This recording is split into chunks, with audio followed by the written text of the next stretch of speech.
Excited fans captured clips of the opening night of Mariah Carey's new tour at the Pavilion at the Toyota Music Factory in Irving. As we have seen, the venue is proving to be a draw for top performers and large crowds. 3 days after Mariah's performance, a training exercise looked at what might happen if any of those events held here had ended much differently. This is a great exercise for all of our public safety personnel to be able to practice for a real-life event that could happen here in Irving. And people, when they come to a show, they want to have fun, and they want to know that they're safe. When bad things happen, they expect us to run in. If we're going to run in, we got to have our motor skills, our muscle skills, all that trained to do what we need to do. So let's set the stage. In this scenario, 8,000 people are here for a concert, and the crowd is hyped when a van just drove through a crowd and crashed into the venue. Watch closely and you can see two men. One goes up the stairs, and we'll follow him later. Another goes inside the main entrance. He is wielding a machete and hurting anyone in his path. Officers already stationed at the venue take him down quickly.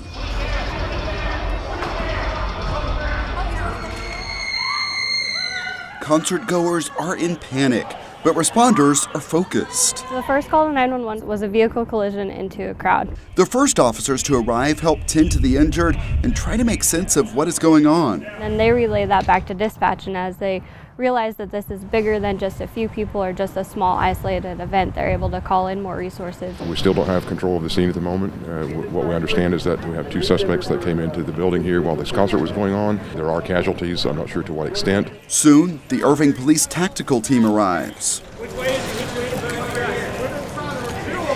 Highly trained police officers, trained for this kind of call where you don't know what you exactly need. They have the special weapons, they have all of the tactics that they need. Armed with both weapons and the knowledge they have gained from other officers, they start going through the building and deploy drones to get a full view of what's happening, all while firefighters start treating the injured. We can tell you that it's multiple victims, and we're considering it a mass casualty incident. That's why we have so many resources here. Another part of the exercise simulated rumors spreading on social media and causing concern for nearby residents. We were able to involve our CIC, which is our Criminal Information Center, to test our rumor control policies. So we just need people to stay away. Police teams are continuing their work carefully because emergencies are often unpredictable and they want to be ready. To experience this, even though we all know it's not real, it still ramps up the adrenaline. Hey, you okay? Are you okay? Causes you to have to think through all of your training. How many steps ahead do you have to be thinking? You have to be able to formulate plan A through Z in your head at any given time.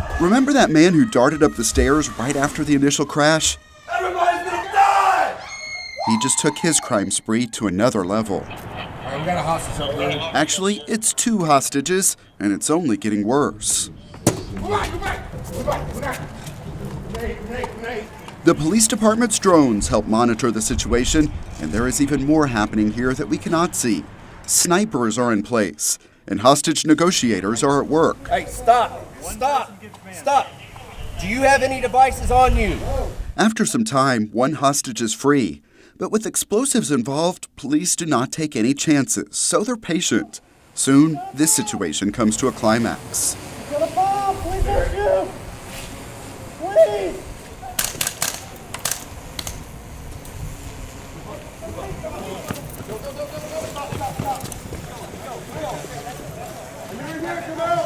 The last hostage is free and the bad guy taken out.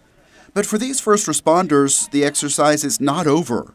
Next up, a process called a hot wash. This is a learning environment, and the whole idea behind this entire exercise was to make ourselves better. Certainly opportunities for us to learn, opportunities for us to improve, but that's why we do that, so that we can identify those areas in which we need to work. Was there emergency assault plan in place at that point? This exercise is part of a nationwide security focus by venue operator Live Nation. Public safety is an incredibly important part of our business and what we do in this changing time. Events like this give us an opportunity not only to work with our team on our processes, but it gives us a chance to also work with local law enforcement. The City of Irving is a great partner for so many things that we do here. Even though some of the images from this day can be disturbing, organizers hope the experience will help people focus on the fun here confident that emergency responders know what to do. That's the main thing, is for people to come out here, have a good time, feel safe and secure, and spend their money in Irving. Making the Pavilion at the Toyota Music Factory safe and successful for everyone. Thomas Gandy for City Source.